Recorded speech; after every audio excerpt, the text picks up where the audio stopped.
बढ़ेंगे आगे। अडानी हिंडनबर्ग मामले और राहुल गांधी की संसद सदस्यता रद्द किए जाने को लेकर बजट सत्र के आखिरी दिन विपक्षी दल संसद भवन से विजय चौक तक तिरंगे झंडे के साथ मार्च किया। सभी विपक्षी दल संसद भवन से विजय चौक तक तिरंगे झंडे के साथ मार्च किए। कांग्रेस सत्र शुरू होने के एक दिन से ही अडानी हिंडनबर्ग मामले पर संयुक्त संसदीय समिति की मांग को लेकर सरकार पर हमलावर है। तो जेपीसी की मांग को लेकर लगातार सरकार पर हमलावर हो रही है। विपक्षी दलों की तिरंगा यात्रा आज निकाली गई है और लगातार घेरने की भी कोशिश की जा रही है।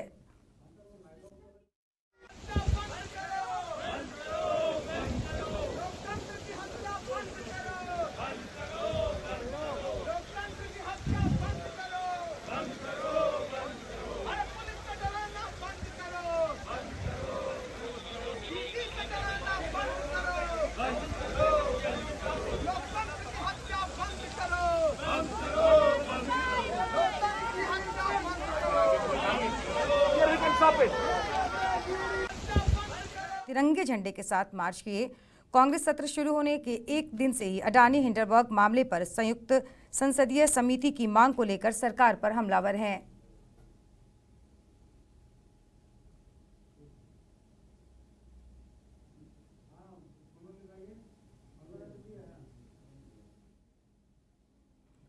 तो संसद भवन से विजय चौक तक विपक्षी दलों की तिरंगा यात्रा है। अडानी हिंडनबर्ग मामले पर जेपीसी की मांग को लेकर सरकार पर लगातार हमलावर है। कांग्रेस अध्यक्ष मल्लिकार्जुन खड़गे ने कहा है कि सरकार की सदन नहीं चलने देने की योजना पहले से तय थी।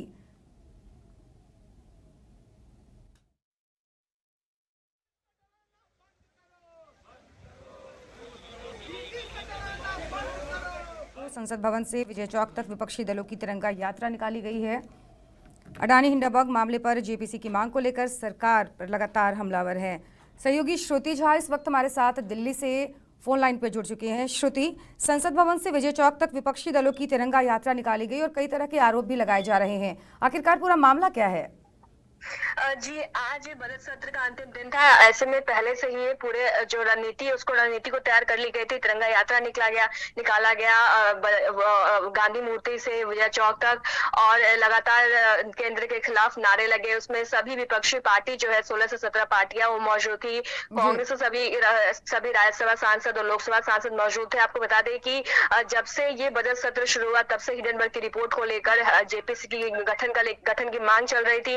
लगातार ये मांग उठ रही थी कि आखिर मोदी और अडानी के बीच का वो रिश्ता क्या है और मोदी आखिर कौन कौन से विदेश यात्रा पर गए हैं जहां अडानी को लेके गए हैं तो और वहां से अडानी को क्या फायदे हुए। साथ ही साथ अडानी के शेल कंपनी में 20,000 करोड़ कहां से आए। तो ये तमाम तरह की चीजें थी जिसको लेकर जेपीसी गठन को लेकर मांग उठ रही थी और लगातार जो विपक्ष थे वो हमलावर थे। कई ऐसे बैठकें भी बुलाई गई लोकसभा अध्यक्ष के साथ साथ राज्यसभा सभापति के द्वारा और विपक्ष की बैठक बुलाई गई। हालांकि पहली जो राज्यसभा सभापति के द्वारा जो बैठक बुलाई गई थी उसमें विपक्ष नहीं पहुंचे थे। इसको लेकर भी काफी ज्यादा बवाल हुआ था।